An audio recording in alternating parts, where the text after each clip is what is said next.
Pour parler plus en détail de ces réalisations et de leur impact, Redouane L'Omri, directeur développement industriel au sein du groupe OCP, l'invité de ce journal. Monsieur L'Omri, bonsoir. Pour commencer, quelle est l'importance des projets inaugurés aujourd'hui dans la stratégie industrielle de l'OCP? Écoutez, nous sommes tout d'abord fiers de la visite de Sa Majesté aujourd'hui, et tout le groupe OCP est honoré par cette visite. Il faut savoir que les projets inaugurés aujourd'hui s'inscrivent dans un cadre global et très ambitieux, et je fais référence ici au programme de développement industriel qui a été annoncé par le groupe il y a quelques années et qui vise en fait à renforcer son leadership mondial dans le marché des phosphates. Ce programme en fait vise en un premier temps à doter le groupe d'outils d'augmentation de capacité et de flexibilité au sein de sa chaîne de valeur, tout en réduisant les coûts et bien sûr d'assurer ce développement dans le cadre d'un développement durable, en respect de l'environnement, tout à fait. Dans les projets inaugurés, comme vous avez vu tout à l'heure dans votre reportage, il y a le projet de la station terminale du Slurry Pipeline, il y a le projet de la première ligne de production d'acide phosphorique à partir de la pulpe, il y a le projet du centre de développement des compétences industrielles. Il faut dire Justement, on va en parler avant d'évoquer avec vous le volet de la formation dans la performance des écosystèmes industriels. Nous allons parler du troisième projet inauguré aujourd'hui. Je reviens vers vous dans un instant pour former les collaborateurs et les nouvelles recrues du groupe OCP. Un centre de compétences industrielles a vu le jour, un investissement de plus de 200 millions de dirhams pour cette structure qui a été inaugurée par le souverain. L'établissement dispense des formations dans les domaines de la mécanique, de l'électrotechnique ou encore des procédés phosphoriques, des techniques à la pointe de la technologie que l'OCP veut partager avec ses partenaires. Reportage Hind Benadni. Valoriser tout autant le capital immatériel que le capital économique, c'est aussi l'un des objectifs du groupe OCP à travers la mise en place d'un centre de compétences industrielles au sein du complexe de Jorf el-Sfar. Inauguré aujourd'hui par Sa Majesté le roi Mohamed VI, le centre accueillera chaque année 1200 personnes qui pourront développer leur expertise et leurs connaissances à travers des formations répondant aux meilleurs standards internationaux. Il est constitué principalement de deux blocs principaux. Un bloc dédié à tout ce qui est process OCP, à savoir les process de fabrication d'acide phosphorique, sulfurique et les engrais, ainsi qu'un process dédié pour la maintenance, à savoir tous les génies de la maintenance, génie mécanique, génie électrique, etc. Donc le budget de construction s'estime presque à 250 millions de dirhams pour la construction, et pour les équipements didactiques et pédagogiques, c'est presque 50 millions de dirhams.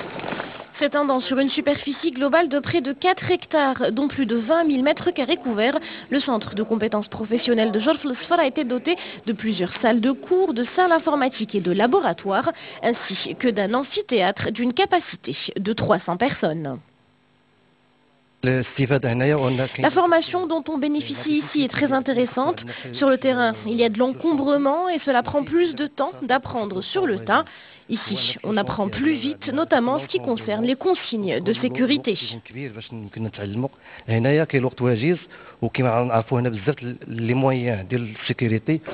Le centre de compétences industrielles utilise à des fins pédagogiques des techniques de simulation. La plateforme comprend donc des simulateurs de procédés sulfuriques, phosphoriques et d'engrais. Les opérateurs sont mis en situation dans un environnement virtuel pour une formation plus efficace. Au niveau de ce laboratoire, donc, il est destiné pour développer les compétences des apprenants, surtout les compétences industrielles, en matière de variation de vitesse et d'entraînement de machines tournantes. D'accord ? En fait, nous disposons au niveau de nos différentes entités de machines et d'installations dont les charges nécessitent des moments d'inertie forts et nécessitent aussi à ce que le contrôle de vitesse soit fait, surtout en régime permanent.